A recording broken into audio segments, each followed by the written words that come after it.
What's up, Phoenixes? In this video, I'm gonna teach you how you actually know you struggle with binge eating. It's a question I get all the time from you guys, so I'm gonna address it right here in this video. And be sure you watch the end of the video. I've got a kind of like a ninja trick that I'm gonna teach you on how to actually start to derail some of these behaviors so that they don't affect the rest of your life.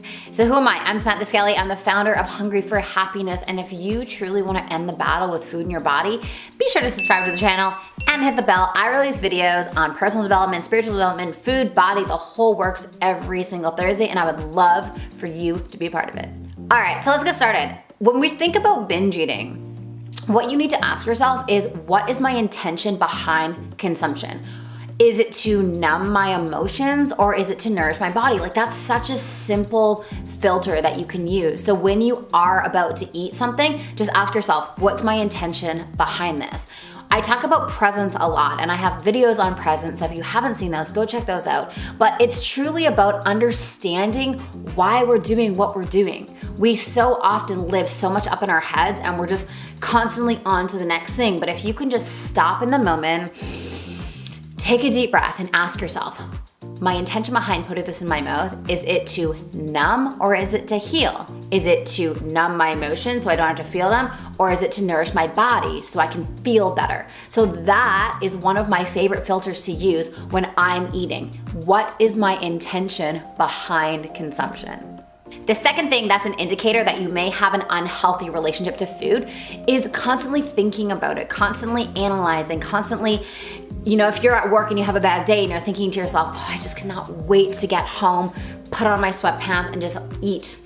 That is not out of a place of wanting to nourish your body. That's coming from a place of wanting to escape your reality. And so if there's any escapism in the conversation of food, then that is an indication that you may be struggling with disordered eating. Now, the severity of disordered eating, of course, ranges, right? We have, just sometimes we use food emotionally all the way to extreme binging behaviors and everything in between. And at the end of the day, it doesn't actually matter where you are on that scale because the root of all of it is similar. It's an inability to understand how our emotions work and how we can really start to feel our emotions to heal. And that brings me to number 3.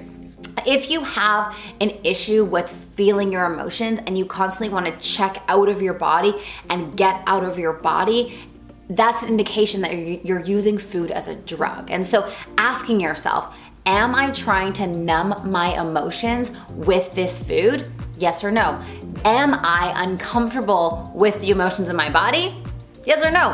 What is your relationship to your emotions? Because when we have a dysfunctional relationship to our emotions, that translates into our relationship with food. And so I constantly say to my clients all the time, I say, hey, listen, your relationship with food is a blessing. And they look at me and they're like, what are you talking about? I'm like, it's a blessing because it lets us know what's going on internally. So I know in my own body, if I am stress eating, if I'm thinking about food, that's an indication that I'm not honoring myself internally. Either I'm not doing enough self-care, I'm not exercising enough, I'm not taking time for myself. And so I get all up in my head. And when I get all up in my head, it forces me to want to use food as a drug. And so it's an indication that something is not quite in alignment. So we can think of it as a blessing. And I know that may seem or feel a little weird to you, but it's an indication that we need to heal something or love something within our bodies, because binge eating is not about the food. If you've been hanging out in my channel for a while, you know I say this constantly.